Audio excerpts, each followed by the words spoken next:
Hello, আসসালামু আলাইকুম everyone. কেমন আছেন? ভালো আছেন? আলহামদুলিল্লাহ ভালো আছি। এই যে মশলা, মিক্সড মশলা, এটা আদা, রসুন, পেঁয়াজ, পরে দারচিনি, এলাচি, দারচিনি, পরে মিক্সড জিরা, হলুদ, মুরগি। এখানে 1 কেজি মুরগি মাছ ভাজি করব। লবণ দিচ্ছি, এই যে মশলা দিচ্ছি, বিসমিল্লাহ।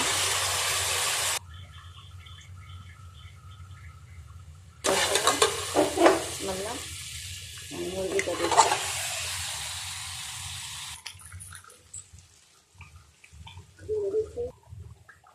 হ্যালো, এই যে আমার তরকারি হয়ে গেছে, করলা ভাজি করছি, মাছ ভাজা হয়ে গেছে। এই যে আমার দুপুরের খাবার, মুরগি,